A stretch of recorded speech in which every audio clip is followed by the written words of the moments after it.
एक बात तो मैं स्पष्ट रूप से बता दूं कि एक परीक्षा के लिए दो तरह का नियम नहीं होता है, दो मापदंड होना भी नहीं चाहिए, होता भी नहीं है। तो मैं माननीय अतुल प्रसाद सर से कहता हूं कि आपने जिस तरह से परीक्षा संचालित किया काबिले तारीफ है। परीक्षा संचालित किया, परीक्षा में कोई चोरी नहीं चली, काबिले तारीफ है, इसके लिए आपको सैल्यूट मैं कल भी करता था, आज भी कर रहा हूं। कुछ गड़बड़ियां हुई है, इससे हम अस्वीकार नहीं करेंगे।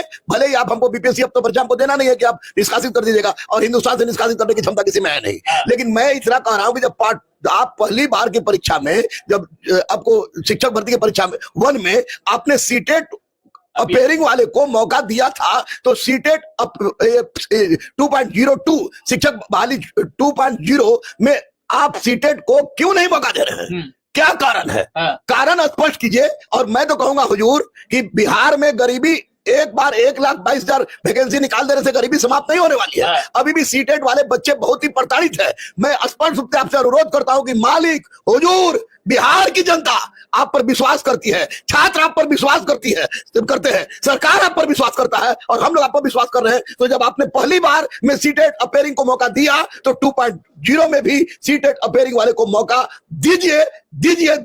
यह आपके लिए एक बहुत बड़ा क्रांतिकारी कदम होगा, इतिहास में याद रखे जाएंगे आप, क्योंकि आप निश्चित रूप से एक कर्तव्यनिष्ठ व्यक्ति है, इसमें कोई संदेह नहीं। लेकिन बेचारे जो अपेयरिंग है, उनकी कोई गलती नहीं है, उनको मौका दे दीजिए। पास करेंगे तो ठीक है, फेल करेंगे तो कोई बात नहीं। बिल्कुल बिल्कुल सर, जिस तरह से देखा गया फेज 1 की वैकेंसी में टीआरई में 1 to 5 में सर बीएड वालों को एलिमिनेट कर दिया गया सर, सिर्फ डीएलएड वालों का रिजल्ट दिया गया है, और सिर्फ डीएलएड के छात्र ही 1 to 5 में क्वालिफाई कर पाए हैं। लेकिन बीएड वालों के जो छात्र हैं, उनका कहना है कि अगर तमाम फेज 1 में अगर आयु सीमा में छूट दी गई है, तो हमको भी 6 to 8 में बीएड वालों को पहली बार 6 to 8 में मौका मिलेगा, तो इनको भी कम से कम आयु सीमा में तो छूट मिलना चाहिए सर। निश्चित। इसमें भी मैं माननीय अतुल प्रसाद जी की बात करूंगा। उन्होंने कहा था कि 6 to 8 में वैकेंसी नहीं है, अगली बार बहाली देंगे। हालांकि आप लोग के चिल्लाने, हम लोग के चिल्लाने पर इन्होंने 16,000 को 32,000 कर दिया है। तो अगर 6 to 8 में जो बच्चे प्रताड़ित है 5-5 साल से, 6-6 साल से बेचारे इंतजार कर रहे हैं बीएड करने के बाद, तो उनके आयु में छूट देना एक नैतिक कर्तव्य आपका बनता है, और बिहार के छात्र के साथ बहुत बड़ा इंसाफ। इसलिए मैं गुरु होके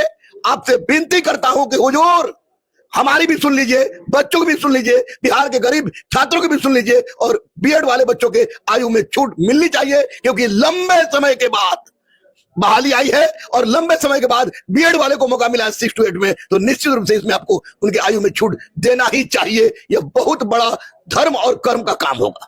सर, जिस तरह से 6 to 8 की पहली बार वैकेंसी दी गई है, फेज 1 में इतना अच्छा काम किया गया, बीपीएससी आयोग के चेयरमैन जो है, उनके द्वारा भी हर छोटे से छोटे समस्या पर खुद से ट्वीट किया गया, ऑफिशियल नोटिफिकेशन जारी किया गया। इसमें भी सर जो स्टेट के छात्र हैं, जिस तरह से स्टेट का एग्जाम हुआ सर, काफी हड़बड़ी में एग्जाम हुआ, लगभग 10 से 12 दिन अप्लाई करने का मौका दिया गया, 3 से 4 दिन तैयारी करने को मौका मिला, और 4 दिन बाद ही परीक्षा चालू हो गया सर। 45 के आसपास सब्जेक्ट थे, और उतने सब्जेक्ट का एग्जाम लिया गया, और इतना आनंद फानंद में रिजल्ट दिया गया कि सब्जेक्ट कॉम्बिनेशन को लेकर जिस तरह से फेज 1 में भी गड़बड़ी हुई है, इसमें भी सब्जेक्ट कॉम्बिनेशन हो गया। जो बीसीए है 6 to 8 में, उनका मांग है, जो बीटेट वाले हैं उनका भी कुछ गड़बड़ी हो रहा है। तो इन तमाम गड़बड़ियों को ध्यान रखते हुए कहीं ना कहीं एक ऑफिशियल नोटिस जारी नहीं होना चाहिए इन सब गड़बड़ियों पर सर? बिल्कुल। सबसे पहले तो शिक्षा विभाग और बिहार लोक सेवा आयोग के अध्यक्ष माननीय अतुल प्रसाद जी, वही शिक्षा विभाग के अपर सचिव के पाठक सर और अतुल प्रसाद सर, जो दोनों मिलके विचार करें, सोचे कि इससे क्या क्या होना, फर्स्ट फेज में कौन कौन सी गलती हुई है। अगर फर्स्ट फेज में गलती हुई है, तो निश्चित रूप से उसका रिपीटेशन सेकंड फेज में नहीं होना चाहिए। सब्जेक्ट कॉम्बिनेशन में